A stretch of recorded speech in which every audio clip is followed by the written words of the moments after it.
Each week, nearly a dozen movies are released theatrically. 40 films a month, more than 400 a year. That's a plethora of cinema. Too much cinema. You'd have to be an addict to see all that, but don't fret. We've got you covered. This is CinemAddicts. Hey everyone, what's up? It's a new week of CinemAddicts. This is CinemAddicts episode 313. We are covering the week through Friday, September 26th, 2025. I want to say this. I think I might review a couple of movies, but this is going to be at least the front end of CinemAddicts. Before we get to Cinematic with Bruce Purkey, Eric Holmes will have a bunch of these interviews because he's been doing a lot of interviews and these reviews. And a lot of these reviews will be courtesy of Eric Holmes because he has to cover. Eric, the last 2 weeks, is your head spinning with all the stuff you've had to interview and review as well? Yeah, I've had just today. I did one with the filmmaker Stephen Feinart for "Are We Good?" documentary about Mark Maron. No, we're not. I'm good. I don't know about you because you've been watching too many movies. I'm good. I'm You're good. great. You're okay. Talk about that next week, I believe, and then another movie. I got to interview Mark Zaror again for a movie called Affinity. Okay. I was supposed to interview Brandon Slagle, who I talked to him previously as well for the movie The Flood, the alligator movie. Mm-hmm. But it's got Marco Zaror, it's got Louis Mandylor. He was awesome. Mm-hmm. Spoiler alert. Affinity, but we'll talk more about that next week. But I was supposed to interview Brandon Slagle, the director, and that had to be canceled. He got in a car wreck. I believe he got rear-ended. Mm. Hope he's okay. Don't know. He's still alive, and so I think he got banged up pretty good. So he had to take some time to heal. So hopefully we'll get to talk to him again. If not, he was great the first time I interviewed him, and I'm wishing him all the best. And yeah, all the best to Brandon Slagle. When Affinity comes out, watch that. And if you know Brandon Slagle, give him all our best wishes. Eric Holmes will have that review of Affinity next week for CinemAddicts episode 314. But specifically for this show, movies reviewed include Dead of Winter, Francis, which is an assigned pick from Patreon member Tracy Peters, one of our OG Patreon members, one of our OG CinemAddicts listeners and supporters, Tracy Peters, however you want to pronounce your name, and I probably butchered both of them. Thank you so much for your years of patronage over at CinemAddicts. I was the assigned pick this week for Francis. Bruce Purkey and Eric Holmes, they gave me a comment. They said, Greg Srizavasti, this movie's 140 minutes and we have a life. Why don't you just do the assigned pick? And I said, okay, I'll do it because I love both you guys. And Eric Holmes is watching 30 movies and Bruce Purkey's watching 20 movies and doing 10 reviews. And I was left picking up the slack for Francis, which I don't mind. I'll get to that review in a second. Also, there is a review of the big sexy for this weekend is The Strangers Chapter 2. I'm thinking, even though CinemAddicts were an indie-driven podcast, we like to cover. That's why Eric Holmes was on the field. Well, not really the field. On Zoom, doing all these Fantastic Fest interviews to spotlight indie cinema and to spotlight distribution deals and whatnot. I want him. To be honest, I just want him to cover The Strangers Chapter 2 to get our YouTube view links. I want to get some more money for CinemAddicts. I want the big sexy stuff, Eric Holmes, right? Are you going to talk about The Strangers Chapter 2 for 20 minutes so we can bump up our monetization scales and get Yes, I suppose I could do that. I actually also did two interviews with that. I got to interview Rennie Harlan, and I also got to interview one of the producers, Courtney Solomon.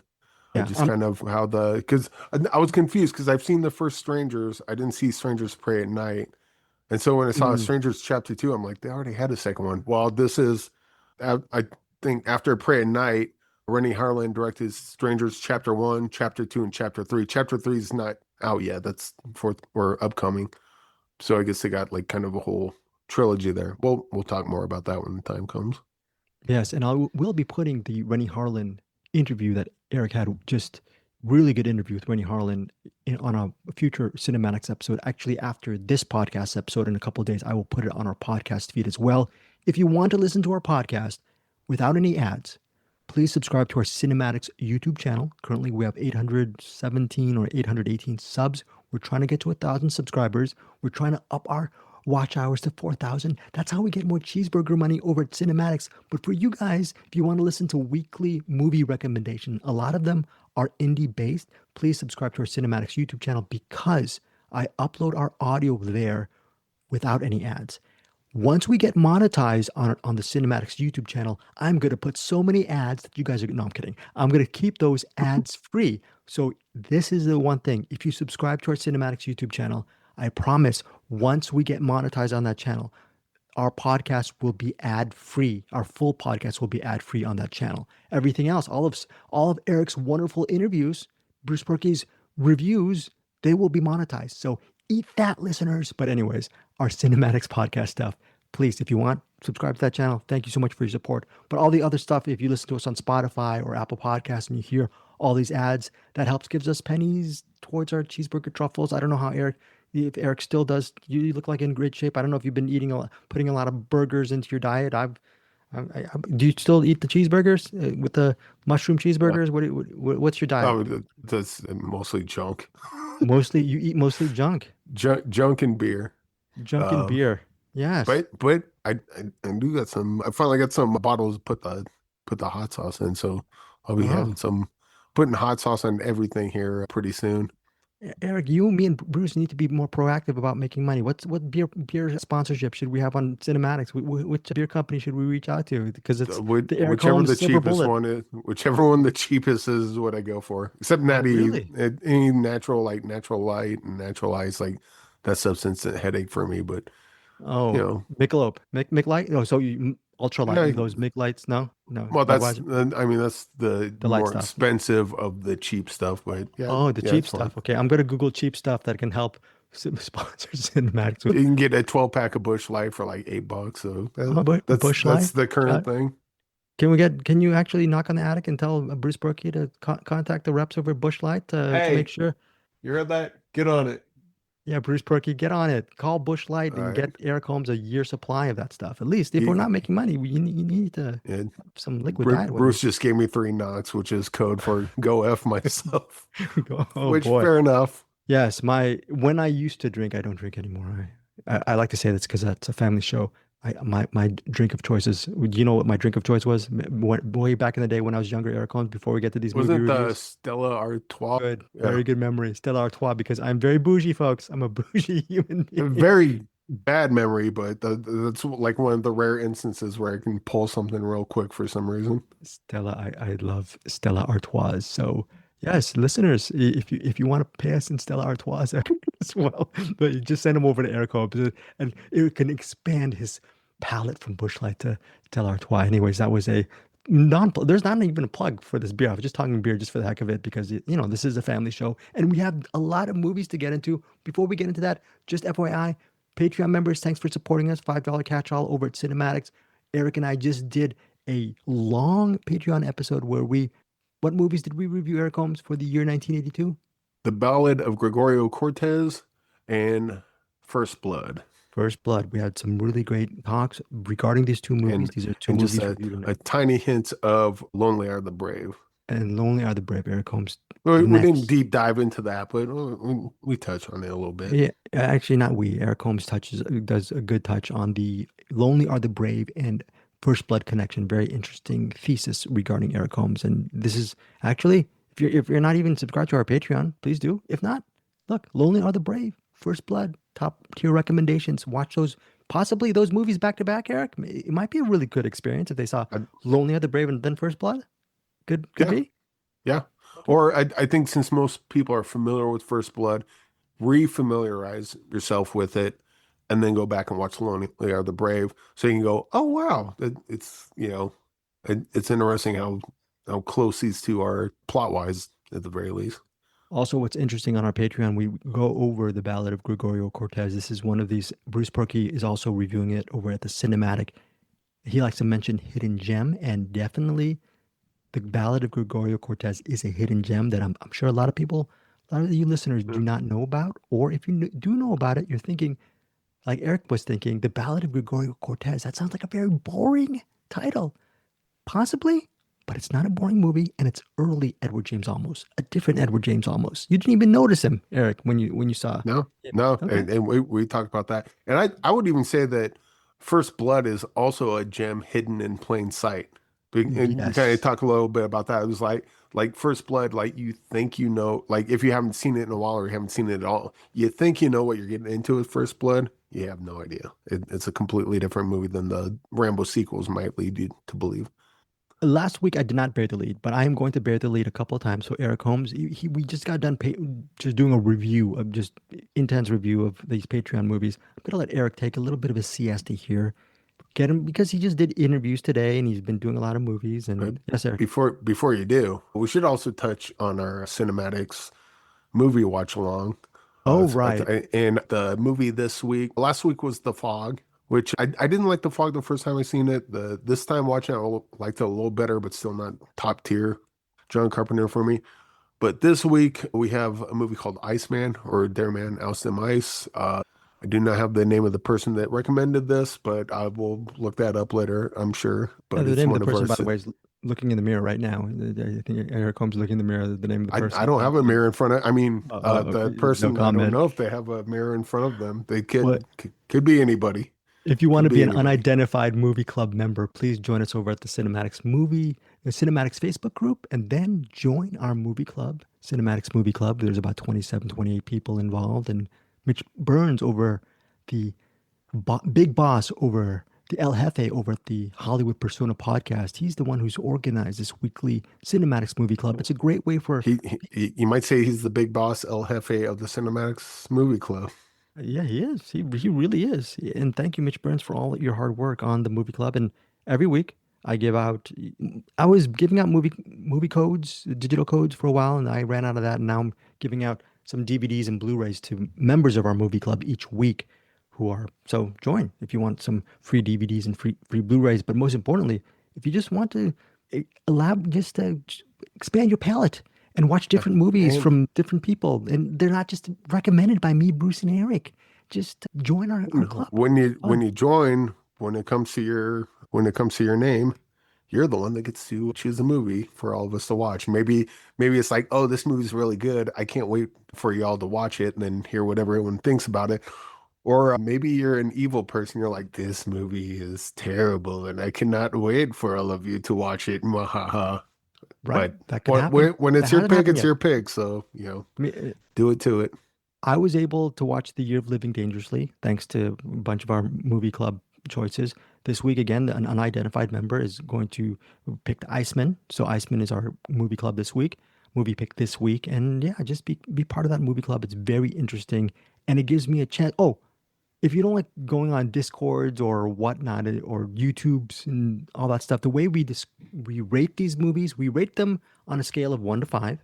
And we also discuss these movies. The movie discussions open every Friday for the choice that week. And we don't discuss via like this, speaking verbally with each other like real human beings. It's just a movie chat club. So we get to you can actually just go onto the movie chat and just type your rating and review. And it's great. You get to see all of these different reactions. It's sort of a living, breathing letterbox in a way, if that makes Another sense. thing is I really that enjoy it. So when you're talking about the specific movie, you know that everyone had seen the movie or should have seen it by now. So you don't have to say spoiler alert, blah, blah, blah. You can just spoil away because you just assume that everyone reading it is, had watched the movie at that point. Or if they haven't, they're probably not gonna. So, just go for it. Yeah. And last thing before we go is Patreon. As far as we just covered 1982 for this month, the month of October for our Patreon members, we are covering the year 1998. I'm going to make sure we get on the ball and get those movie picks and the sign picks and whatnot. And it should be great. Thank you, Patreon members, for your support. Thank you, Cinematics listeners, for just continuing to support us on our weekly mission to just spotlight the movies coming out every Friday. But I think for me, Bruce and Eric, there's an extra spotlight because we want to cover movies that are really under the radar. Well, most of the time, because sometimes we want our money, and we're going to make some of that YouTube money back with a review of this movie. It's not indie. Well, maybe, is it indie? Maybe Eric will rebut this. There's a movie called The Strangers Chapter 2. It's a continuation of The Strangers universe. Is it a reboot? Is it not? The bottom line is it's 4.5 hours of The Strangers universe cut up into different movies. First one, like Eric was saying, there's The Strangers Part 1 or whatever. Which is really, There's a Strangers Pray at Night.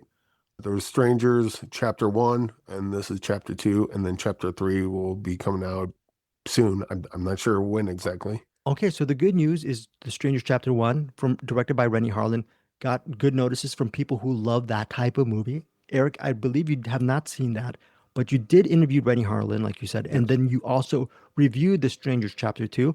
Let's hear your review of this, and I want to ask you the important question is, were you screwed because you did not see the first one and you had to just jump into Chapter 2? I don't think so. I've not seen Strangers Pray at Night. I've not seen Strangers Chapter 1. I've only seen the first Strangers movie, and then I've seen Strangers Chapter 2. This one, I mean, as far as I can, I imagine if you saw Strangers Chapter 1, there's an ongoing story that would continue. Richard Brake shows up in this, and I get a sense that maybe he had more to his character in the previous movie that led up to what he's doing in this one. But a lot of this basically plays like a second act, which it is essentially. And this is just, the final girl running away from the strangers. That girl is Maya, played by Madeline Petch. I believe that's how you pronounce her name. And if I'm wrong, I apologize. She's still alive. And what happens is these strangers they return to finish what they've started with nowhere to run and no one to trust. Maya, again played by Madeline, must survive another horrific chapter of terror as the strangers, driven by a senseless, unceasing purpose, pursue her more than willing to kill anyone who stands in their way. Again, directed by Rennie Harlin. It co-stars Gabriel Basso and Emma Horvath. It's in theaters September 26th. Yeah. So with this one, not much story here. There's a little bit of story at the beginning, and there's a little bit of story at the end that kind of leads up to, presumably leads to Strangers Chapter 3. That's not a bad thing, right? Because it's all process. It's all escaping. No, so this one's completely cat and mouse. Almost the entire movie is just Maya running away, trying to hide from the strangers, constantly, narrowly escapes. At one point, she's like in a morgue and has to hide in one of the little freezer drawers that they keep the bodies in. And then you got the strangers constantly trying to find her. Wait, what did you hear? What did you say? She dies at the end? Hello? Yeah, I'm kidding. Well, no. We can't mention spoilers. I don't know if she dies or not. But maybe she dies. Maybe she doesn't. Okay. There's a Chapter 3, so I'll let you figure out which one you think that could be. But I would say at the end of this, there is something that happened that I wasn't quite expecting, knowing that there's a Chapter 3 coming. So it'll be interesting to see how this plays out.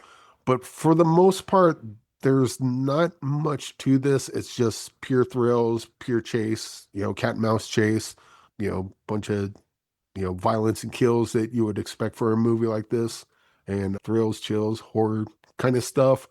Is this a Rennie Harlin movie? Because you are steeped in Rennie Harlin films. Or are you surprised that it's a Rennie Harlin experience?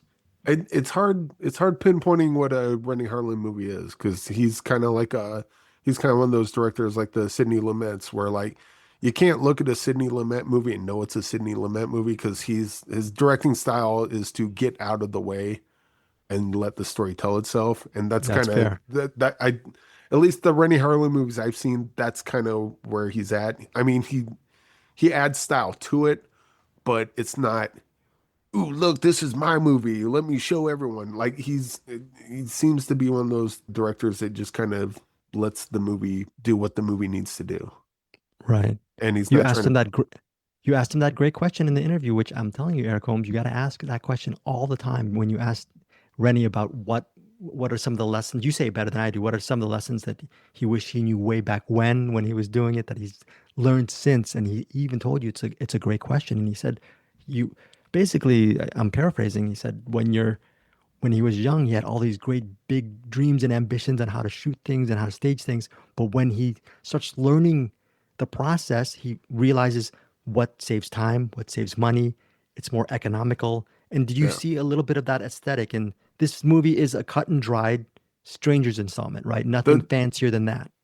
The weird thing is I don't, because I'm not not thinking about that while I'm watching this. All I'm thinking about is how's Maya's backed into the corner and the strangers are on her tail. Is she going to get away with it? Are they going to find her?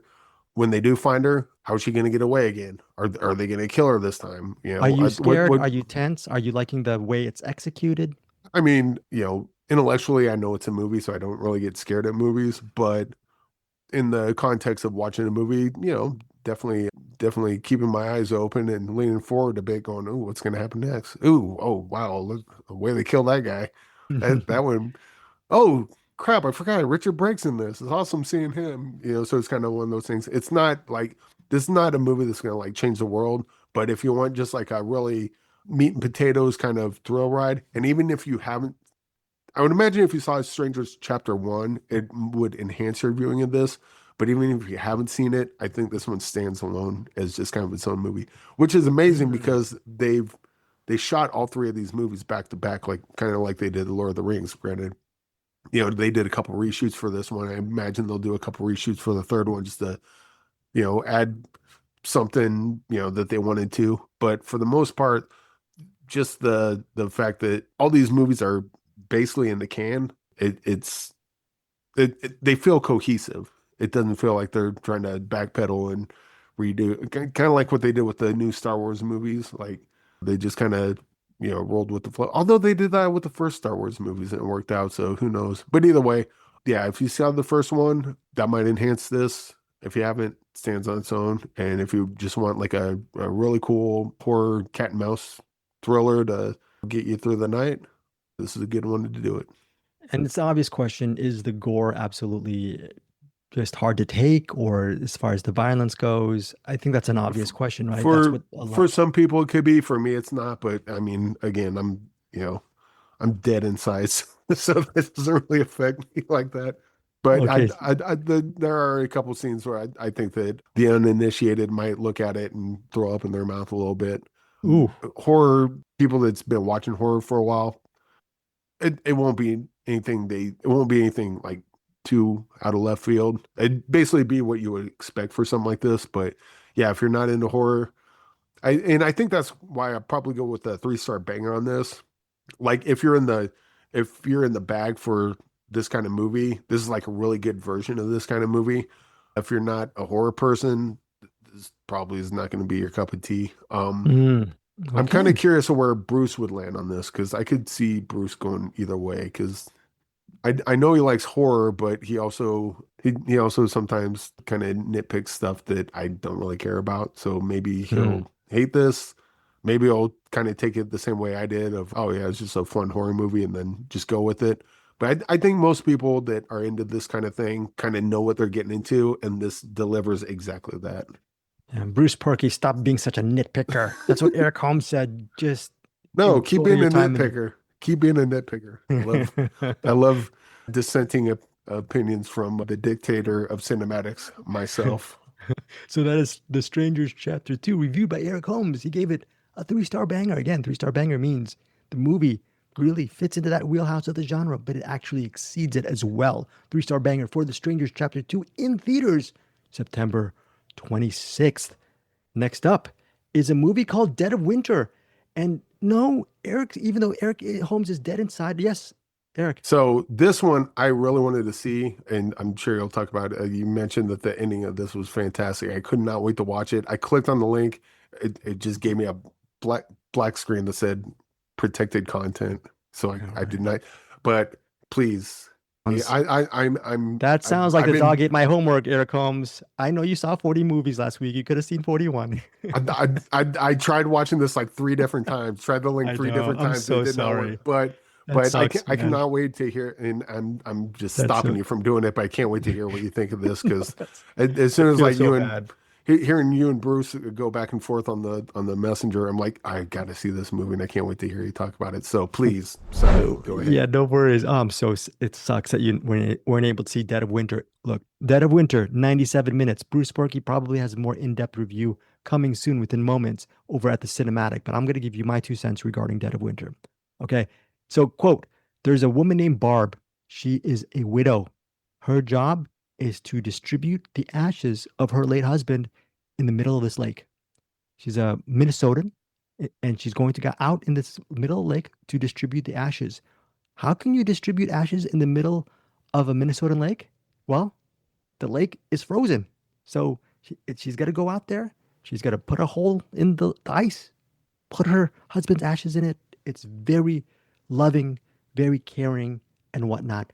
The problem is, she goes out in the middle of the lake. She hears something, and she wonders is it a gunshot? Is it a fire? Is it someone screaming? What's going on?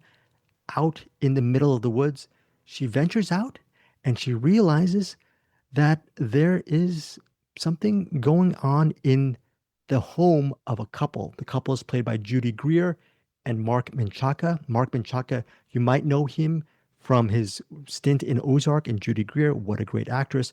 They're a couple who are desperate She was just in The Long Walk.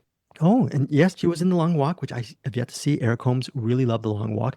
Now, they've kidnapped a young woman, and that young woman is in their basement of their cabin home, or their home out in the wilderness. There's a reason why this young woman is kidnapped. I will not get into it. It is explained, but this couple, they have their reasons for their criminal actions in this movie called Dead of Winter. What happens is Barb, again played by Emma Thompson, once she stumbles onto this kidnapped young woman, the young woman is played by Laurel Marsden, she aims to save this young woman from this couple, and that's a plot. That's the entirety of the movie. The director is Brian Kirk. If you love Fargo, if you love, I'm not going to say action thrillers, film noir-esque, outdoorsy thrillers, those movies that are set in the middle of the woods. There's gunshots. There's a desolate air about it. There's an existential dread, but then there's also some really pulse pounding action. You're gonna get that with Dead of Winter. And Eric, when I mention crime in the middle of the woods, 90-minute thriller, I know you can't name the movies, but you've seen these type of movies before. Kind of like To Kill a Wolf, maybe. Right, To Kill a Wolf, which you and I both loved earlier in the year. We love that movie so much. But here's the thing with Dead of Winter. What's interesting is you get Emma Thompson playing a Minnesotan. She does a really great job. There are some flashbacks, Eric, and I know sometimes you're not a big fan of flashbacks if they are not utilized properly. The good thing about this, it is utilized to the fullest extent and to a resonating effect in Dead of Winter. If you're looking for a nail-biting thriller powered by a great performance by Judy Greer as the main antagonist, as well as a colorful performance and showy performance as that Minnesotan Barb by Emma Thompson, you're going to get that. But where this movie actually exceeded my expectations was the ending, without giving too much away, is so memorable that I am saying, yeah, you look at the trailer, you look at the plot, and you might say, okay, I've seen this movie a million times. Maybe you have, but I guarantee by the end, you're going to say, that's a really cool ending, and it makes the movie that much more special and interesting. I wanted to look up on IMDb Mark Menchaca because, Eric, I don't think you remember who Mark Menchaca is, but several years ago, we reviewed a movie he was the co-lead in. I believe the movie was called Alone. Was it from 2021 but we both, it was just basically a two-hander. A woman is trying to escape a captor. Yeah, she's trying to, Alone from 2020. Yeah, there was a part where she gets a phone and calls his wife. Yes. And just as he's chasing him, and it's like, she holds the phone up, it's like, here, your wife wants to talk to you. And it's like, nothing's going on. Yeah, that movie was, can you believe how time flies, Eric? 2020, Alone. He was so good. I forgot all about that. That movie was good. He was also in Barron's Cove. Oh, right. Yeah. He's such a good actor, Mark Menchaca. But he's a criminal in this movie because he's part of the couple who kidnaps the young woman. But he also has an interesting type of character arc in Dead of Winter. Really wonderful movie. 97 minutes. The ending was, to me, it stuck. Not only did it stick the landing, but it will maybe divide some people regarding Dead of Winter. I really enjoyed it. I know 4 stars, it seems like a low rating for me, but this is initially basically a 3.5 star. Yes, definitely go see this movie. It has all of the elements you want from this type of really small type thriller. But I think the ending and the performances by Emma Thompson and Judy Greer and Mark Menchaca elevate the material and the cinematography. If you're out of the theater and if you want to see a beautiful Minnesota lake just emblazoned in your local screen, it's just great to look at. It's a beautiful looking movie as well. 4 stars for Dead of Winter, directed by Brian Kirk, in theaters September 26th. Again, 4 stars for me. And listen to Bruce Purkey's more in-depth review over at the Cinematic in a few moments. So Dead of Winter, here it comes. Hopefully, I think you're going to love this movie. We'll see. I was already excited. It turned it up. Oh, much like you did with Plainclothes. By the way, I saw Plainclothes. Oh yeah, Plainclothes. Just a mini rewind, couple minutes. Plainclothes. That I loved that movie last week. And did you have any problems with it? Did it live up to your expectations? So Remember, you seem kind of trepidatious about like the shooting style or the shooting format, I guess, which looks like they used. Looks like they shot on like a mini DV or like VHS or something like that too. Right, camcorder, yeah, parts of it. Yeah. I think that kind of worked for it. The only thing I didn't like was there was like a bunch of like weird like flashes and stuff. Got a bit obnoxious for the most part. But the rest of the movie, like the story that they were telling, like felt kind of seedy. And yeah, it's an undercover cop just trying to catch people, Johns, for the crime of being gay. And the way you described and the way you described it, I mean, that their version of it is it's public indecency, but the way you described it is kind of what they're doing in Plainclothes, which is, I mean, that's just entrapment. You're looking at people, looking at them, and they're like, well, we never said anything, so they're exposing themselves to us. I was like, no, you're seducing them. You can talk without using your voice. It's called body language. It's quite clear what you're suggesting. Yeah. And they're going for it. And from my perspective, what you're doing is pulling them in, thinking they're getting into a consensual sexual transaction. And the fact that the guy in the Plainclothes is gay himself. Yes. And then played by Tom Blythe. Yeah. Yeah, he falls for one of his marks. Russell Tovey, who plays Andrew. Yeah. It just illustrates the hypocrisy of what he's doing. And so it's kind of like it's impossible to feel bad for him because he's just being a complete hypocrite. And it's a little bit of a suffocating film because you're in the POV of that undercover officer the entire narrative. So it can feel constricting, but it's intended to be constricting because you feel so claustrophobic at the. I don't know if you felt that way that you're and also kind of like the way the movie kind of presents their relationship. It kind of presents it as like a ooh, this is dirty, this is seedy, this is wrong, which I think is kind of wrong because it's definitely a casual thing, especially from the other guy's point of view. But it's not, it's not wrong. It's just illegal for reasons I don't quite understand.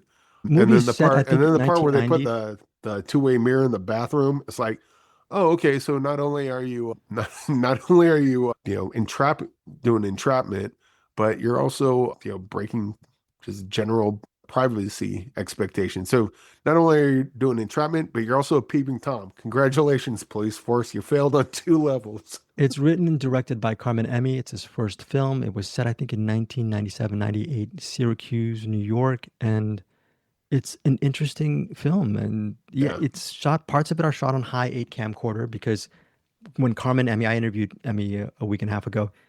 That's how he started making movies on his high 8 camcorder. So he got to actually shoot a bit of the movie in high 8 camcorder style because that's part of the style of this movie. It's very interesting. I think it's a great debut. I forgot what I rated it. I think I rated it 4.5 or 4 last week. I got to check it out. But what is your rating and final thoughts on Plainclothes? Well, you sold it pretty well, which made me want to watch it. And I'm probably about 4.5 on that too. Oh, very cool. Probably would have been 5. It did not have those like kind of flashy stuff like that. It was just kind of extraneous and kind of pulled me out of it and got a little obnoxious, especially when it was doing the unreliable narrator.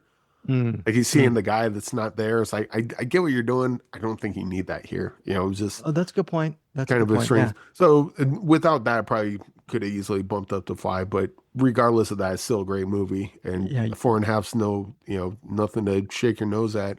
and And you're yeah, you really see, pulled into their relationship. It's the way it's yeah, shot and the way they are together. Russell Tovey and Tom Blythe, they have chemistry together, so it's electric when they're together. And the fact that both of them, like Eric was saying, they both have different motivations or characters, so it's very tense and it's electric to watch their scenes together. And I think that's one of the really cool calling cards of Plainclothes. So yeah. But yeah, you yeah, sold it well, and you did the same with Dead of Winter. So okay, very I, good. I So that I will watch Dead of Winter as soon as I can. Probably watch it hopefully it's playing theaters here. I Definitely think seems it's a like one of those I want to go to a theater for. I think it's a shame that Bruce Purkey hasn't seen Plainclothes. Hopefully, down the line, towards the end of the year, when he's looking back at some movies, we all will be looking back at some movies towards the end of the year. Maybe Plainclothes is a movie that you and I will recommend he catch Yeah, up and watch. I think it's one of those type of movies. So, I think so. I don't think it's a movie everyone's gonna dig, but I think it's it's one of those movies like even if you don't like it, you probably appreciate it at the very least. yeah, yeah. Okay, so before we get out of here, we have a couple more things to get to. Francis from Tracy Peters, Tracy Stonefield Peters. It's 140 minutes. That's all I'm gonna say. It's 100. I can't put 2 hours and 20 minutes here comes for a movie. I just saw one battle after another. That was close to 3 hours. I think that I forgot how long that was, and I don't know, 2 hours and 20 minutes for a movie about an actress named Frances Farmer, played by Jessica Lange, 1982, part of our assigned Patreon pick. Any thoughts on Jessica Lange, Eric Holmes? Are you neither here nor there? Have you not taken a deep dive on her work? I'm sure you know she's a great actress, but have you ever had your moment in the sun with a Jessica Lange movie or two?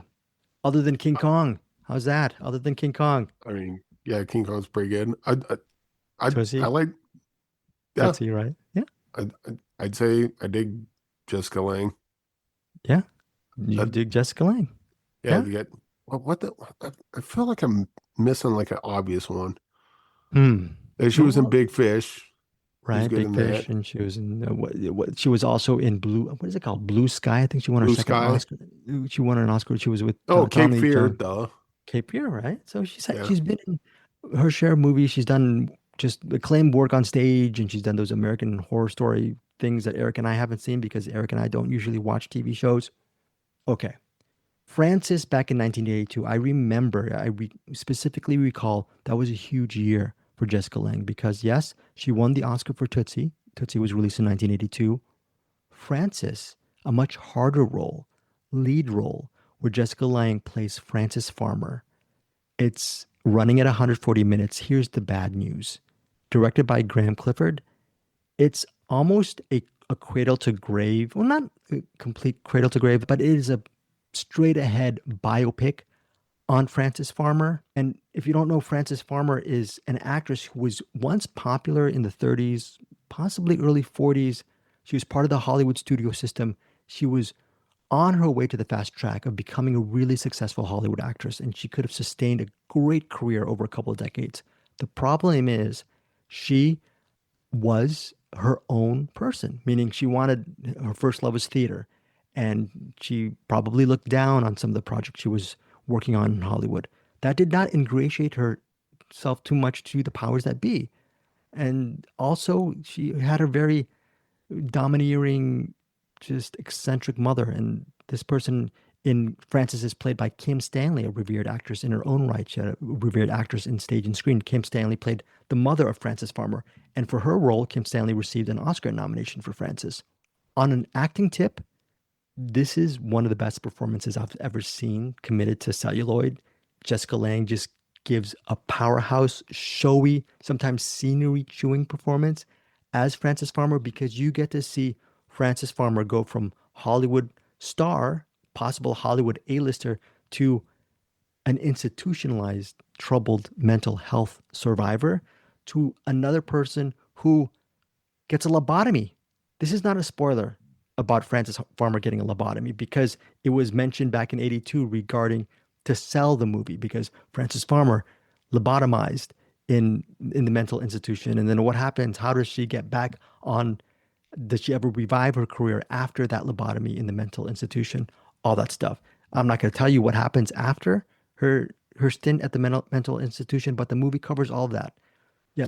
You were talking about a great performance. She won Best Supporting Actor for Tootsie, but wasn't she also Yes. nominated for Best Lead Actress that Best same lead year? actress for Frances. Yeah, for the Yeah. same year. Exactly, Eric. And it's Like, one of the, wouldn't that be cool if she won both trophies? it would have been cool. And I'm wondering maybe if there were voters that year were saying, maybe let's give it to someone else that year. And let's not give it to Frances. Then let's not give it to Jessica Lange for She's Frances. got in the bag for Tootsie. She, Let's spread the wealth a bit. to spread the wealth a bit. But again, now 40 plus years later, Frances is considered one of her best, if not her best and her most iconic performance, way more iconic, of course, than Tootsie and even Blue Sky, which she won her lead actress Oscar for Blue Sky some 12 years later. But it's a great, I'm talking about when you think of great performances, you're thinking Marlon Brando and On the Waterfront. I put this right up there as far as just pure iconic performances. And it's amazing. Several years before, she was the damsel in distress in King Kong. And I specifically remember as an 11-year-old seeing the comeback of Jessica Lange after King Kong, because it was such a big movie from my youth when I was 6 or 7. I remember as an 11-year-old realizing, wow, 1982 is a huge year for Jessica Lange. Not only was she in Tootsie, which I watched in theaters, but she was in Frances, which I did not watch in theaters. Okay, but I remember that was the big year for her where she turned her career around from this beautiful matinee idol type from King Kong to a real serious actress. She could actually be a very beautiful romantic comedy girl from Tootsie, but Frances put her over the top. And that's the reason why one should see Frances. As an actual movie, though, there are things that don't work. Some of the narrative itself is disjointed, and I don't know how one can fix it because it takes different chapters in Frances's life. And as a 140-minute movie, it can be a little bit of a slog, Eric. But all that said, currently as of this recording, it's streaming on Prime Video. If you've already seen the movie once, you can go back to it without seeing the rest of the movie, meaning it's better in pieces. Maybe on a Monday, you might want to see Frances Farmer in a mental institution, or maybe on some Wednesday 2 years from now, you might want to see a final moment between her and her co-star Sam Shepard, or all these little, or her blowing up at an agent, which is an amazing scene. There are so many iconic moments because of Jessica Lange that Frances is worth watching. But it's not a 4-star movie because the narrative itself is very disjointed and it can be a bit of a slog when you watch it as one big entirety. I'm giving it 3.5 out of 5 stars. But again, this is one of those movies that if I saw it as an 11-year-old back in 1982, I would have been blown away by Jessica Lange. And it's my fault that I haven't seen a lot of, if not all of her movies since then, but I would have. Greg Srzewowski in 1982, if he saw Frances, or even in 83 or 84, I would have ended up watching all of those other Jessica Lange movies from the 80s and 90s. I would have been locked into her within the last 40 years. And that's my fault, again, for not watching more of Lange's movies. But I will watch and make up for lost times after watching Frances. Thank you, Tracy Peters, for your Patreon assigned pick for Frances. It's a highly recommended movie. It has its problems.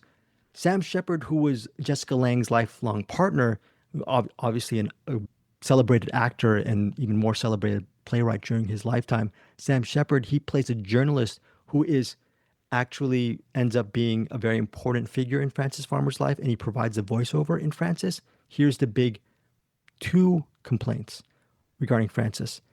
The lobotomy of Frances Farmer. Lobotomy is a very big life-changing thing, Eric. I'm assuming, right? Supposedly, I was looking on Wikipedia or research on Frances Farmer. She never had a lobotomy, or it's never been recorded that she had a lobotomy. So to actually put that in the story and it's a lobotomy, that's wow. Okay. And now the Sam Shepard character, he plays a guy named Harry, a reporter named Harry Jones or Harry something. But they mentioned Harry in the postscript, the character of Harry. But that character, Harry, is a composite of a person who claimed he knew Frances. And that claim was, I was looking at research, was never fully substantiated. So anyways, it's weird. The postscript was sort of rubbed me the wrong way that they included a fictional character in the postscript for Francis, and then the fact that Francis was not lobotomized. I don't think they needed that part, but maybe for dramatic effect, I guess, right? Maybe it's, I don't know. I have my own mixings, but still worth watching, even at 140 minutes. If you if you're a fan of Jessica Lange, I'm assuming you've already seen Francis. If you loved her in American Horror Story or The Feud, what was it, Feud? I think she either played Joan Crawford or Betty Davis with Susan Sarandon. If you're a fan of Jessica Lange and you haven't seen Francis, it's a must see. So 3.5 stars for me for Francis.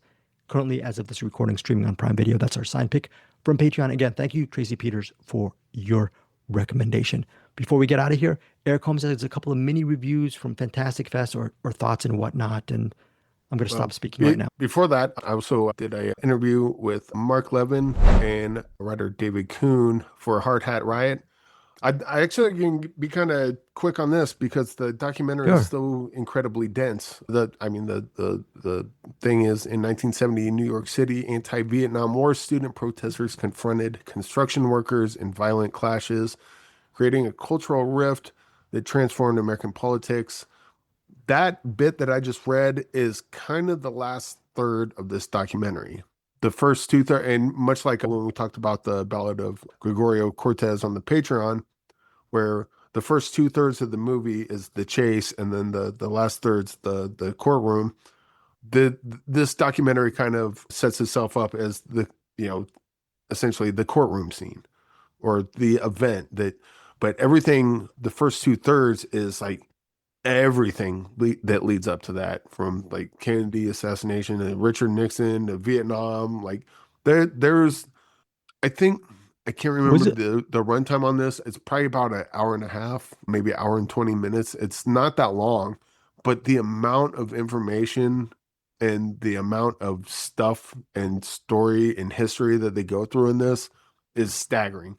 And I think if you're not prepared for it, might be too much, but were you prepared? No, no, but that's not a bad thing at all. It was just kind of like because I knew what the student protesters and the construction workers, I knew about that, but I'm just watching this whole history lesson that has nothing to do with what I thought I was getting into until it gets to that point, and then it's like, okay, now I see why they had all that, because they need all that preamble to give context to what you're about to watch. And so on one hand, I think that this could have benefited from, and I usually hate this in movies, but I think it would have helped if they would have started at the end, gave you a little bit of the protests and kind of just a little taste of what's to come at the end, just to let you know that all this stuff that now we're gonna go back a couple years, decade or so, and then we're going to lead up to that. But now you know where we're leading towards. So it kind of maybe directs the audience in a bit to prepare them what they're in for. Other than that, this is pretty good. And if you're a fan of history, and I mean, I'm sure they left a couple stones unturned, but I couldn't tell you what they would be. Well, you're a fan of Mark Levin. You've appreciated his work before. This is the second time you've interviewed him, if I recall. Right? I think so, but what did I interview him for before? Are you joking me, Eric Holmes? How dare you? Are you? Is it? That was the Timothy McVeigh, the American bombing. Did you just realize that right now? I suck at life. But oh my God, yeah. How do you feel? I feel like I always do, because I always forget stuff. This is nothing new. I got old man brains. I've grown to accept that. I'm kidding. But yeah, I mean, yeah, he's a good documentarian, and I would say if you're going in to watch Hard Hat Riot, be prepared. Be prepared to pay attention, because this is going to throw a ton of information at you in a short amount of time.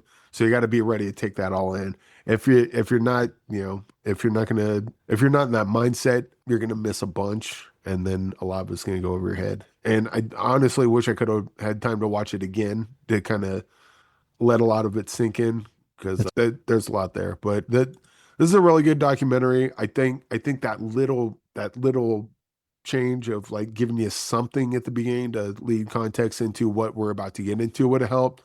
Other than that, don't see much wrong with this. And An American Bombing: The Road to April 19th, released in 2024, directed by Yeah. Mark Levin. Yeah, and watch that one too, because that was good stuff too. Very cool. But yeah, Hard Hat Riot. We'll only go on this. I think we'll do 4 stars on that. 4 stars from Eric Holmes for Hard Yeah. Hat Riot. Let's figure out when it's going to be playing right now. Let me just try to find that out right now in the email. Eric Holmes. I think it's somewhere here. I think it premieres September 30th or something. Let me put on my glasses here. The premiere is The American Experience, Hard Hat Riot on PBS. It will be, it premieres Tuesday, September 30th, 2025 at 9 o'clock Eastern Time. So check your local listings. Again, Tuesday, September 30th, 2025 for Hard Hat Riot, directed by Mark Levin and Paul Kuhn, who actually Eric interviewed both of them, I'm assuming, for this documentary. Yeah. Okay. Yeah. So David Kuhn, is it Paul Kuhn? I thought it was Paul David Kuhn. Kuhn. David Paul Kuhn. Okay. Yeah, David Kuhn.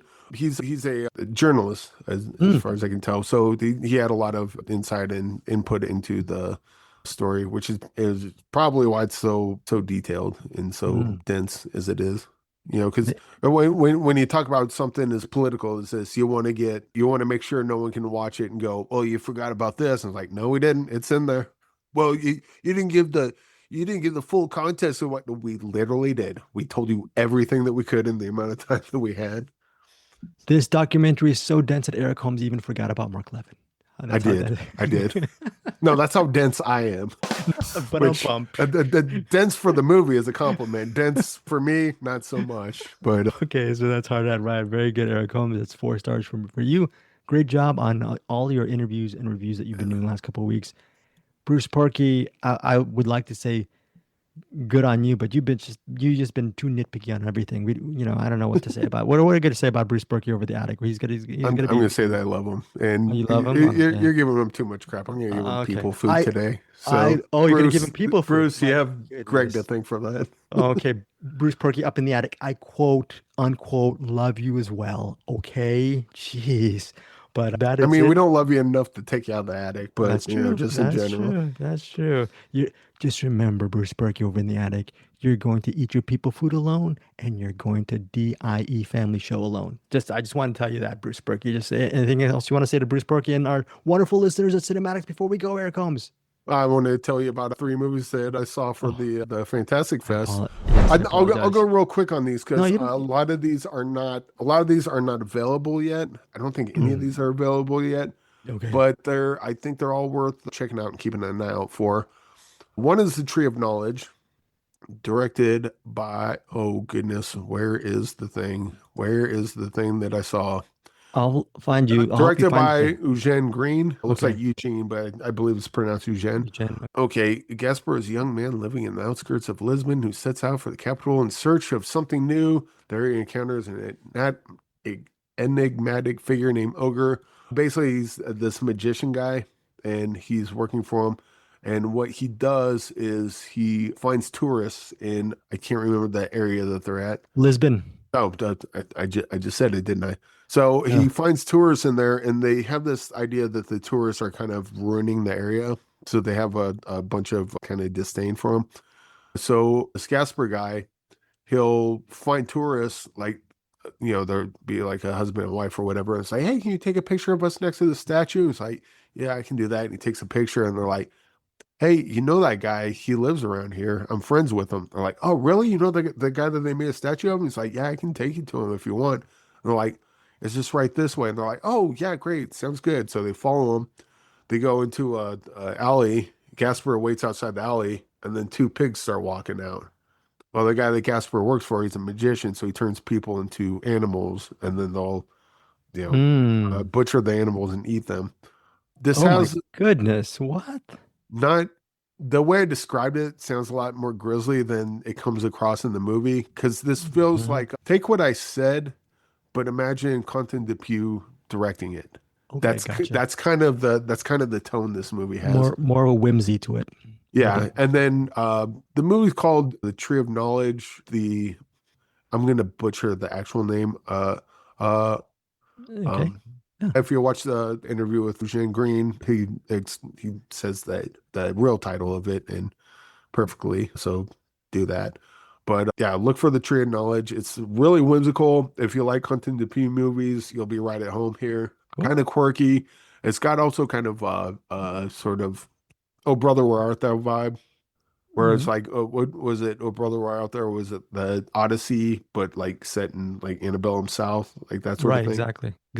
This feels like I don't know that I don't think this is a adaptation of something, but it feels like it's maybe a loose adaptation of like maybe a biblical story or some like legendary folktale or something. Mm-hmm. Like he comes across a half woman, half snake, and she's just sitting in the tree, like, they have this conversation. So it's like, oh, this is weird, kind of like maybe like a loose adaptation of Clash of the Titans, maybe, but like a lot more whimsical and kind of silly. But yeah, it's one of those movies that definitely has its own style. Speaking of which, another movie that has its own style, The Cramps, a period piece written and directed by Brooke Sellers. You had a good time speaking with her.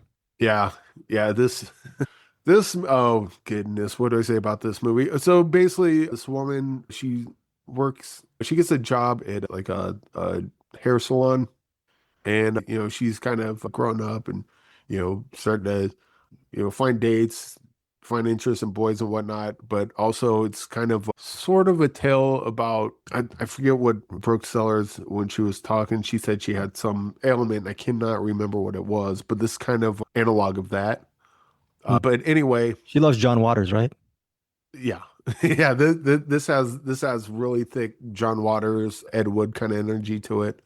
But so basically, the main character, she'll kind of have go through her trials and tribulations, but then she starts having her period, and then this period blood monster comes out and just eats people.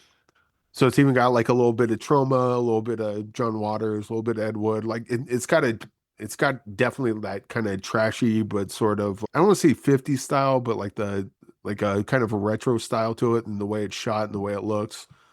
The Bertram Mandico movies, the She is Yeah. Conan, the After Blue, like how those have that kind of hazy look to it, but it's definitely has kind of that cool style to it. This sort of has that as well.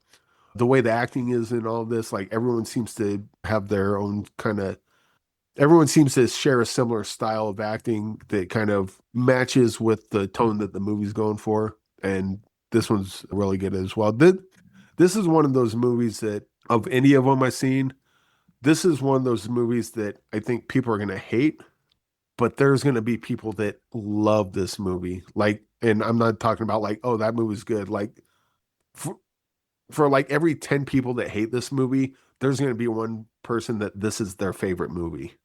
Like this is they're going to do like midnight showings on this, like they do like Rocky Horror Picture Show, or like I could see Cramps, a period piece musical being done at some point. Like that's kind of the energy this movie has. And you would watch that musical, right? I definitely would. I definitely fell on the side of loving this one. But yeah, like again, this is not going to be everyone's cup of tea, but the people who enjoy this particular drink, is probably going to be their favorite one. Well, congratulations to Brooke H. Sellers for an interest. Yeah. Brooke So H. Sellers, right? So definitely keep an eye out for the Cramps, a period piece. And like if you find a trailer and you look at it and it's like, oh, this looks like my jam, get ready. You may have found your new favorite movie. Wow. All right. The other one, the final one, is called The Vial. I'm not going to go too much into this because I think Bruce is covering this as well. Yeah, he does a full review, I believe, on The Vial. Yeah. And so we got Majid Al-Ansari, a writer and director, also written by Johnny Alward. Money's peaceful life as a wife and mother shatters when her husband brings home a second wife. This one was weird because I think there's some sort of cultural, what do you call that when there's Polygamy? It definitely has polygamy, but that's not something that we experience here in America. So there's like a little culture shock, I guess, where like the way this movie deals with, so, you're following Amani and her daughter, and then the husband basically comes and says, hey, I got her pregnant and she's living with us now. If this is set here, that goes a lot different than the way it did in this movie. Because she's like, just like, okay, yes, this is what we need to do. And when she gets angry with him about it, like he just seems confused. It's like, what are you talking about? Like, I just have another wife and we got a kid on the way. So you gotta shape up about this. So it's kind of, this one's a weird one because the cultural deal with polygamy that, from which this is, the point of view of this movie is made from, doesn't track with what we would understand. So there was a little culture shock there, but it was definitely an interesting thing. Then, as the new wife kind of integrates herself into the family, a lot of Amani's kind of hesitation and, I don't know if jealousy is the right word, but her anger of the situation, or disappointment in the situation, kind of manifests itself into sort of some supernatural kind of things going on. And it's definitely a horror movie in more ways than one. And it's a really interesting take on this. But I feel like, well, when I was talking with the director, he kind of I asked him about the cultural differences, and he kind of goes into that. I think if you go with that mindset, you're gonna get a lot more out of this. If you don't have political, I don't know. I think most people listening to this would probably be in America, but there's certainly people outside of America that listen to this. If you have polygamy in your culture, this might hit you different than someone watching it that does not have polygamy in their culture. It's Right. the people that don't, this is going to seem very strange. Whereas the people that do would be like, oh yeah, this is a great commentary on this, or maybe it's a basic commentary, stuff we already know. I have no idea. But I think having previous knowledge of that aspect of polygamy is will be important to determine how you're going to take this. I just saw it as kind of a curiosity piece because like I didn't understand it, and I was like, well, okay, understand something's going on and they're acting differently here than I expect. So I just kind of rolled with it, just kind of leaning forward, going, okay, I don't quite understand, but let's see if I can understand through the context of how the characters act with each other. But yes, another good one, The Vial, Okay. Tree of Knowledge, The Vial, The Cramps, a period piece, all came out of Fantastic Fest, all good in their own right, and keep an eye out for all of them. Yeah, keeping these are mini reviews from Eric Holmes. Again, a lot of these, I don't know if they received their share of distribution after Fantastic Fest. I haven't really been kept up to date regarding who signed what and whatnot, but at least Eric was able to watch them. And then The Vial has a full-on review from Bruce Purkey. Yes, Eric Holmes. One final thing, before we go, speaking of distribution, there's a movie that you can stream right now. You can rent it for about $5. You can buy it for 10 on streaming. It's on YouTube. You can rent it for $5, $10 on there. Can you guess what this movie is? A little black and white movie. Very depraved movie. One of my favorite movies. Hippo? Hippo is now available streaming. Go check it out. That movie's awesome. And watch it. And then after you're done watching it, come back and go, Eric, why the hell did you make me watch that? That's a top. Oh, and by the way, yeah, there's so many movies that are available. I think Code 3 this week just got released on digital, and both Eric and I love Code 3. That one's so good. That was such, we see so many movies. And again, I think, yeah, we both love Hippo. Definitely check that out on digital for $5. Eric and I got it on Blu-ray. Each of us, he and I both purchased it on limited edition Blu-ray.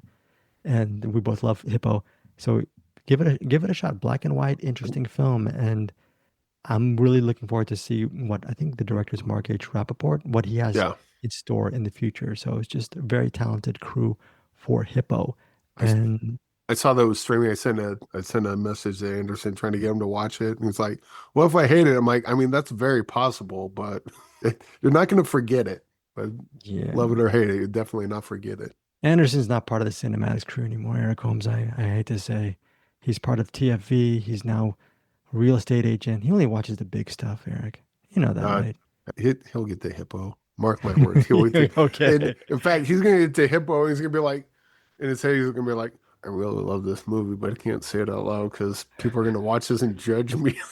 Because the stuff that happens in that movie and the stuff that the characters do in that movie is like It's just such a like cool film. what the like we're watching the beginnings of the school shooter, Mm-hmm. and then like all the like the that stuff with the Buttercup, the guy she finds on Craigslist. Oh, jeez, the That dark.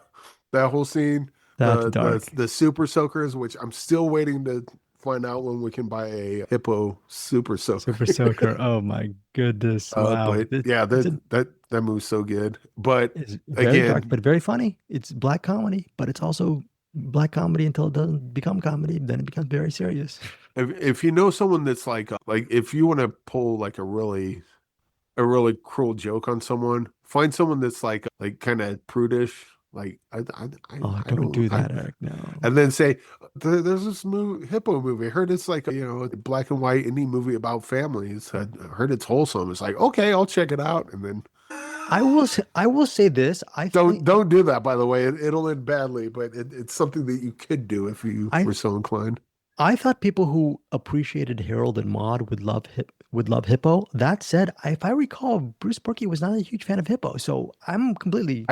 Did he see it? I know because I think gave it 6.9 stars. You gave it 5 stars. I Right, don't we both remember love- I think he saw it and he didn't like it, if I recall. But you can think about giving him people food. You might have second thoughts when you ask him what he thought about Hippo in a few moments. But that is it for this episode. It's a long, meaty episode. We had a long, meaty episode of Patreon. Eric Holmes has to go to work in about 20 minutes. I don't know what you're doing. Don't you? How much time Oh do you no, have before- I got time. Okay, all right. See, Eric Holmes is putting in the work. He has a full-time gig, and then he's also doing these interviews and reviews and stuff like that. And Let's talk about hippos some more. he just wants to talk about Hippo. We love the guy. We love Eric Holmes, and of course, yes, Bruce Purkey, we love you too. So we love everybody, and we love you, listeners over at CinemAddicts. Please hit us up with some movie recommendations. Thank you so much. We will see you next week here on CinemAddicts. But until then, here's Bruce Purkey over at the Cinematic. Welcome back to the Cinematic, the attic of cinema. Here we are again, and I've got a couple of movies for you. Only 2, and I do this story every month because at least once every month I don't have a lot of screeners for you, and that is because, generally, it's because it is a week where we have our Patreon recording. So that, again, is happening this week, and this week's Patreon is for 1982.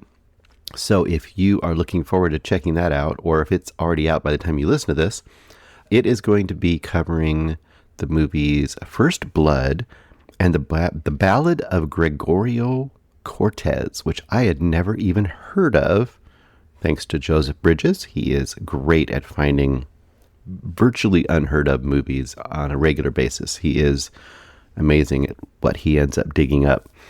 And we will talk about that over there. Also, we had the add-on Patreon pick for the regular show of Francis, which I did not have time to watch this week, but I believe that Greg covered Francis. You probably just heard him talk about it. The only thing I'll add in for Francis is I used to live in Washington State, so I was pretty familiar with the story of Frances Farmer. Of course, she famously appears in the Nirvana song, What Frances Farmer Will Have Her Revenge on Puget Sound, I think, or something like that, if I remember the title. Famously abused and horribly treated early Hollywood actor. And she also, I want to say, ended up, I don't know, you see the movie or you read the story of her, you'll kind of be gobsmacked. You hadn't heard of it before. But she did end up in Western State Hospital, which was a mental hospital in Washington State near Tacoma, south of Tacoma, very near where I used to live. I used to drive back by that big giant brick building. It almost looked like like a university, community college or something, but it was a mental hospital. That is all. That's just a little side note to go with whatever Greg thinks of that movie. I remember it being really good. I even read the book at the time. Okay, so this week I have 2 screeners for you. I have Dead of Winter, and I have The Vial. I believe The Vial might be one of the movies showing up at Fantastic Fest.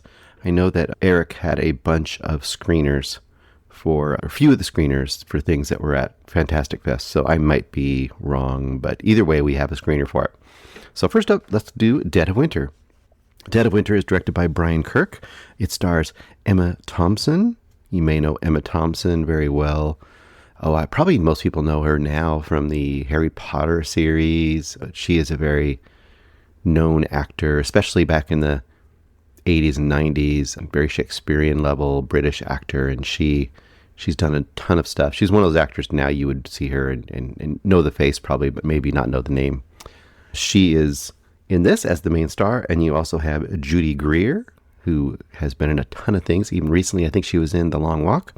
And you have Mark Menchaca in this as well, and some other people, but that's the main actors in this. Those three, it's kind of generally it's a three-hander. Dead of Winter. Once again, filmmakers come up with more memorable titles, because Dead of Winter is going to come across as just a middle-of-the-road action thriller title. And it looks like, okay, I'm going to start off the bat. This looks like it's aimed at the same crowd that would be getting the Liam Neeson elder dude who is now an action star kind of movie. And to some degrees it is that kind of movie, but I think this is definitely elevated a little bit from that. And I think that this is going to be one of those movies that'll kind of fly under the radar and maybe get ignored by some people. And it's better than that. So what you've got is basic concept. Emma Thompson, once again, like Liam Neeson, she's, I don't know, what is she? Probably 70, something like that, in her 70s maybe. And she's out in the middle of, Minnesota. She's, driving off to this ice-covered lake to go ice fishing, kind of in honor of her recently deceased husband, longtime husband. He's recently deceased. She's going to go out there and it's a place where they met a long time ago. And that's kind of your basic concept. On the way, she kind of loses her way because it's kind of hard to find these little lakes, and she hadn't been there for a long time, and she stops at a house just along the way to get directions to the lake. And when she gets there, she sees a guy out front in the front yard of this, everything's ice and snow covered place. The guy seems a little shifty, like he's wondering why she's there. She notices a patch of blood on the ground, and he tries to play it off as he's been hunting, and she kind of thinks it's a little odd, but then she takes his directions and moves on to the lake. And when she gets to the lake, she sees the same man chasing down a woman across the ice who is obviously in some sort of a captive state. She seems to have, she's bound and trying to run across the ice and escape from this guy. And same guy she met her before, the guy doesn't see her. She sees him, grab the girl and go back into the woods, to the house that's not very far away that she's already been to. And so begins this kind of adventure where she's like, all of a sudden encountered something's going on at this house. Something looks like an abduction of some sort or something very shady. She has no ability to get the police out in the middle of nowhere where she's at. Her, if I remember correctly, her phone isn't working, or she can't get a signal out there. I remember that part exactly because it is current day. But you get the point. Basic, simple, core. Something's going on at this house. There seems to be an abducted person, and this relatively older lady who isn't, a trained, a person of any sort as far as dealing with this kind of dangerous situation, is going to have to somehow deal with the situation. And how will she do it? It is, in that sense, kind of a traditional thriller, situation. You're stuck in a scary, tough situation. You're not equipped, kind of Die Hardish in that way too. And how do you get through this, and how do you survive it, and how do you stop the bad thing that's happening, and slowly discover what all the, secrets of this situation are. And that's kind of the setup. Really good, simple setup. On the plus side, there are some really good twists and turns, the kind of thing you would expect in a movie like this. There's definitely a lot of threat and kind of discovering, those twists and turns is a lot of the fun of this movie. Plus, the thrilling stuff of, people being in danger. On the bad side, there are definitely some things where you have to suspend your disbelief, or you have to allow for some characters to do some kind of dumb things that you're like, why do they do that? To let the plot keep going forward. You definitely have to relieve those a little bit. And I tend to kind of get bugged by those a lot. But in this case, it was good enough. There was some good enough acting and a really interesting and fun storytelling that I was able to forgive those kind of moments. One really obvious one of those moments that right off the bat kind of stuck out to me is in the very, very beginning. Let's just say a character writes a secret note to another character on the fog of a window. And then when the other person sees that note, the first person who wrote the note doesn't take a moment to wipe that note away so no one else could see the note. And I was just like, why are you leaving that note there? So little things like that, which kind of bug you, but it's okay. It's okay.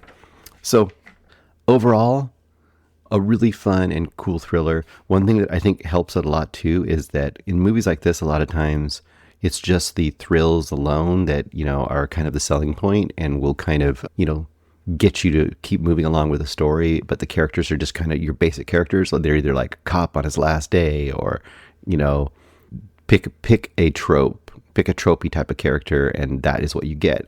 And here they really do end up presenting like a full picture of the character of Emma Thompson's Barb, and actually the motivations of the bad people. And I'm not really telling you exactly who those people are. You get to discover that in the movie. The motivations of the bad people are, I would say, at least interesting and understandable, if not, pretty misguided. They're definitely interesting and not exactly what you might expect. It's not just the obvious, oh, there's hidden money somewhere and someone robbed it and is trying to get someone else's money, or someone's trying to rob someone of drugs or something like that. It's not that kind of a thing. But on the good side for Barb's character, what I really enjoy is that throughout the movie, I said she's up there, kind of to commemorate her long-time marriage to her husband, and they met at this lake. You get very quick little flashbacks of some of the moments of their life together.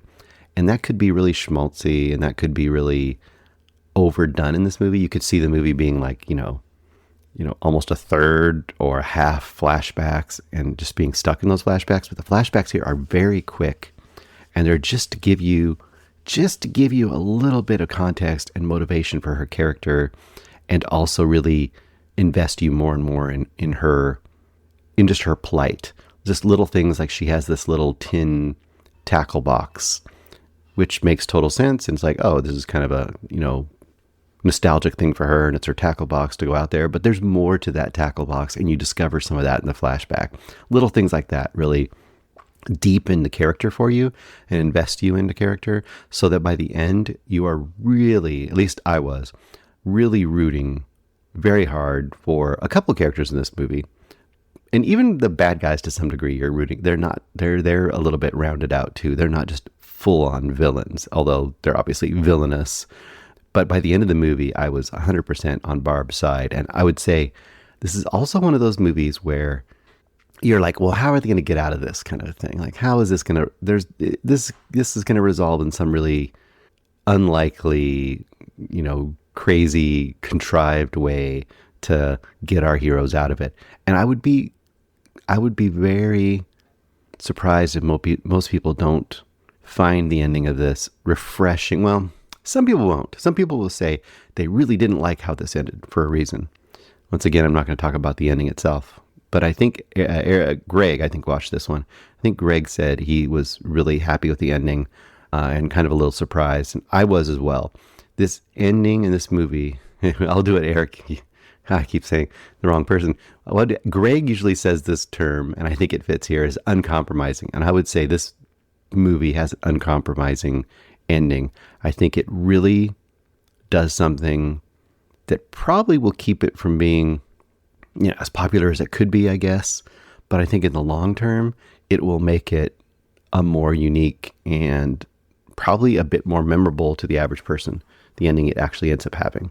I really think the ending is strong on this one, in a movie that is, in general, kind of a somewhat deeper, somewhat elevated, action thriller. Really, really good movie. I quite enjoyed this movie, and it was kind of a surprise because This is one of those movies, like I said before, that you can kind of see dime a dozen versions of this. This is definitely a better than normal version, and I elevated a lot by just a clever script and some really, really great acting by especially Judy Greer and Emma Thompson. That is Dead of Winter, and I think I'll go... It's not 5 stars for sure. It's not quite that level. I think I'll go 4 stars in this movie. I'm almost tempted to go 4.5 stars, but I think I'll go 4 stars in this movie. I could definitely recommend this. Do you have to rush to the movies to see it? If it sounds like you're kind of interested in it, I would say definitely check it out. But if nothing else, this is going to be a really solid discovery for people when it becomes more available and digitally available. They're going to be like, whoa, that was actually really good. That was Dead of Winter. The other one I have is The Vial, directed by Majid Al-Ansari. And this stars, what is this, bad pronouncing of names here. You've got Amani, played by Noor Muhammad. You've got, and that's the mother of a family. You've got Noor, played by Iman Tariq, and that is the daughter. You've got Zara, Sarah Taiba, and Zara is well, we'll talk about that in a second. And you've got Khalid, that's the dad. Yahassim Al-Kharaz, and Zara's played by Sarah. I didn't say the name on that one, I don't think.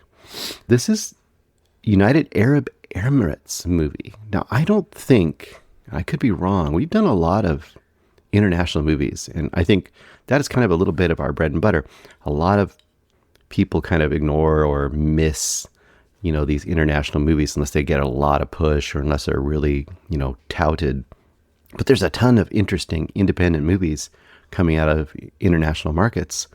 Tons that I don't even see, but, tons that are just out there and should be seen. Well, this movie, The Vial, like I said, is from the United Arab Emirates. And I was just like, well, what is this movie? I have no idea. I've never even heard of it.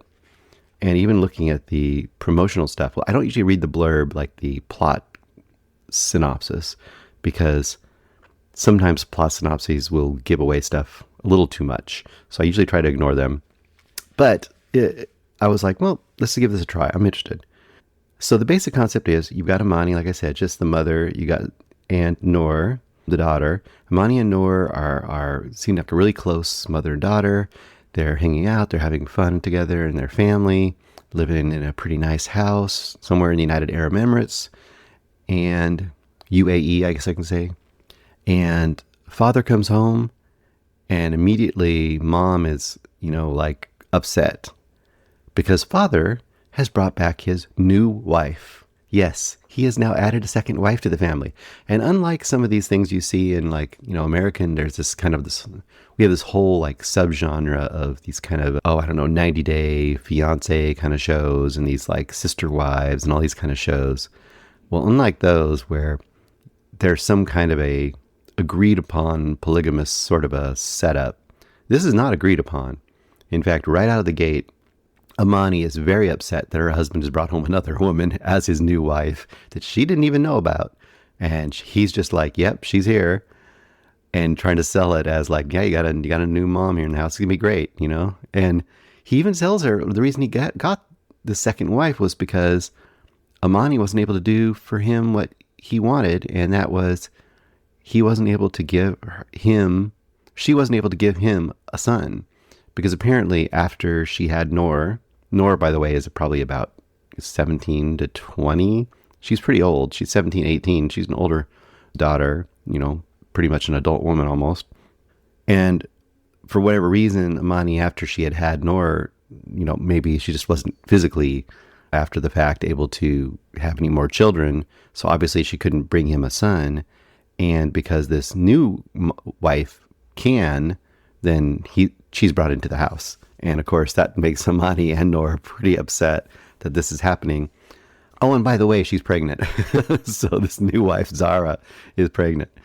And it's just an immediate conflict, obviously. It was kind of interesting because I bet you a lot of Western people would see this out of the gate and have this kind of this racist, very narrow concept is that well, it's just allowed in all these other countries and, the Arab areas to just have multiple wives. And it's this obviously shows that is not necessarily culturally a thing that's just accepted out of hand, because Amani is very overtly unhappy about this and very, very unhappy indeed, And the thing that's kind of cool about this is, so here's your setup, right? That's the conflict right out of the gate. Zara is just trying to be almost like the stepmom who wants the kids to like her. Zara is trying to be really friendly and helpful right out of the gate. She's trying to be accepted into the family and, doing her best to be understood and hopefully become part of the family, because she didn't ask for this conflict. I guess she did in a sense. I think she knew he was already married with a family, but she probably also thought that maybe it would be accepted more quickly. Either way, she's doing her best to be accepted, and Noor and Amani are not there as much, although Noor is a little more receptive to kind of getting to know this new woman coming into the household. And Zara's a bit younger than Noor's mom, so maybe there's a little more connection there as well. The other thing that's interesting about this movie is, so you get the setup of this conflict, and pretty much right after the husband comes home and introduces this incredible bomb in the middle of their lives, he just goes away and has to go to work. And I don't know what his job is. It must be somewhere. He must have to remotely work and do for periods at a time, because he basically leaves and is gone for almost the whole movie. He's just, here's the new wife, all of you get along. I'm going to be back eventually. And he's just kind of gone, and they're all together.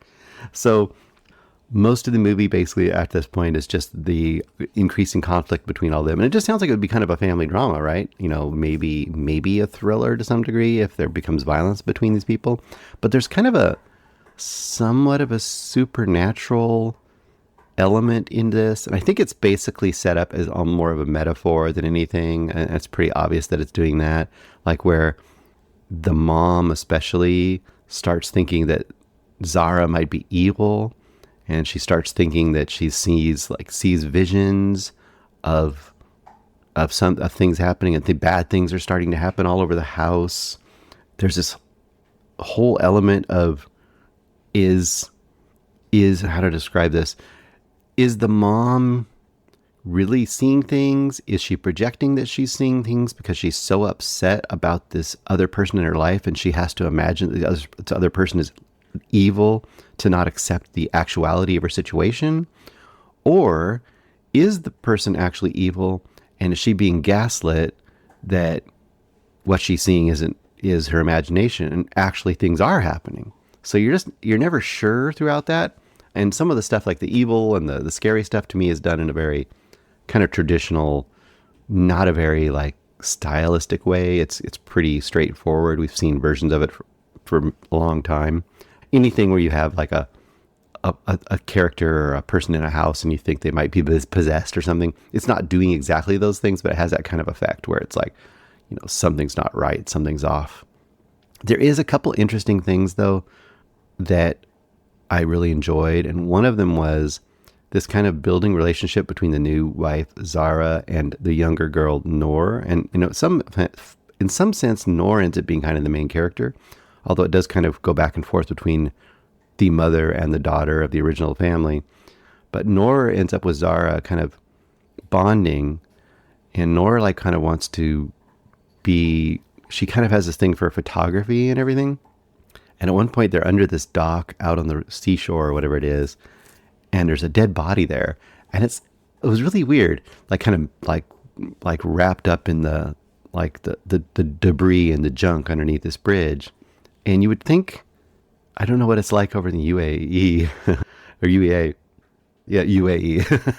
I would think that, hey, if I found a dead body anywhere, it'd be like, whoa, oh my gosh, we found a dead body. We need to contact the authorities and let them know this is something. It could be just a person that drowned or committed suicide, or it could be, a murder victim or something. But instead, Zara's like, oh, this is a perfect chance. Take a photo. This will be something really raw and really real, and really something different. And that's one of those moments where you're like, oh, maybe this Zara character isn't good, or what is going on here? Is she trying to tempt her into evil, or what's happening here? So there's some moments like that are, I think, kind of unique and cool. And then other moments, like I said, where it's kind of veers a little more towards kind of tropey versions of scary stuff we've seen before. So I'm kind of on the fence on this movie overall. On the good side, like I said, I really do like the kind of unusual situation it sets up, especially in a culture that I'm, not enmeshed in. So for me, it kind of adds a whole extra element to it. Like, whoa, what is this dynamic and how is this working? And it's a dynamic I've never seen in a quote horror movie, horror/supernatural movie. So that part is really cool. On the bad side, like I said, a lot of the actual quote scares are kind of very tropey and not really that scary to me. But the idea of this overall, I really like. And I will say the ending, the kind of it almost has like an EC Comics, not in the gory way, but in the kind of, I guess, moral justice, that comes to a character who does something bad. That's what happens a lot in EC Comics. There's kind of always a morality play going on in those things.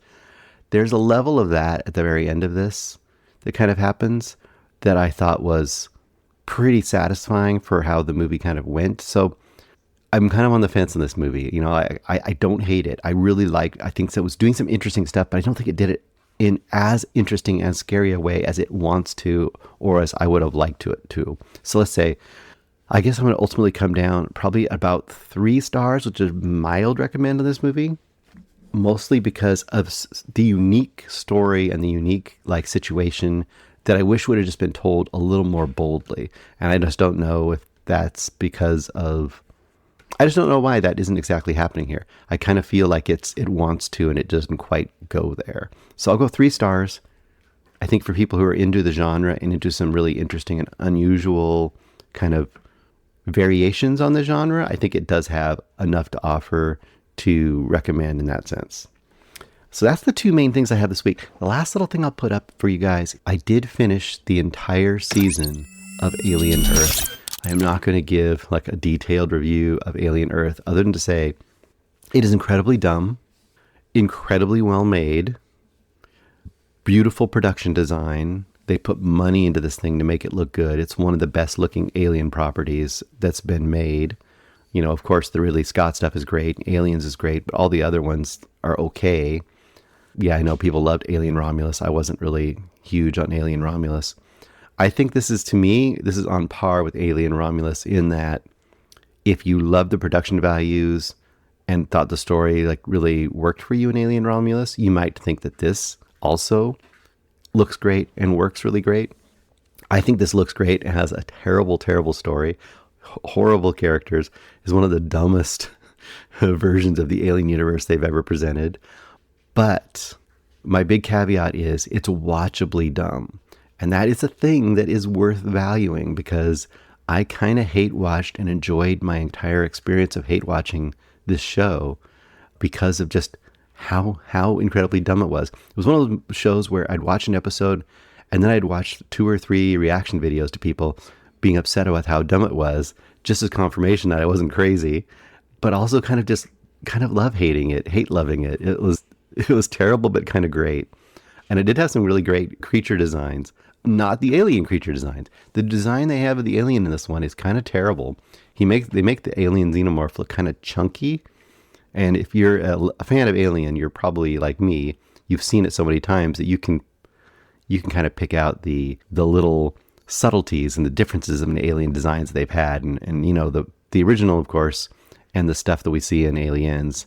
Those 2 versions I don't think really can be beat, but the one here is a little bit chunky and weird. And my original problems with the series turned out to be absolutely true, and that was this. My original problems with the series were 2 things, basically.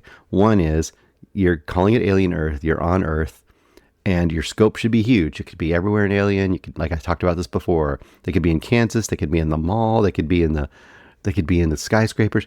These aliens, xenomorphs, could be anywhere. You have the world as your palette.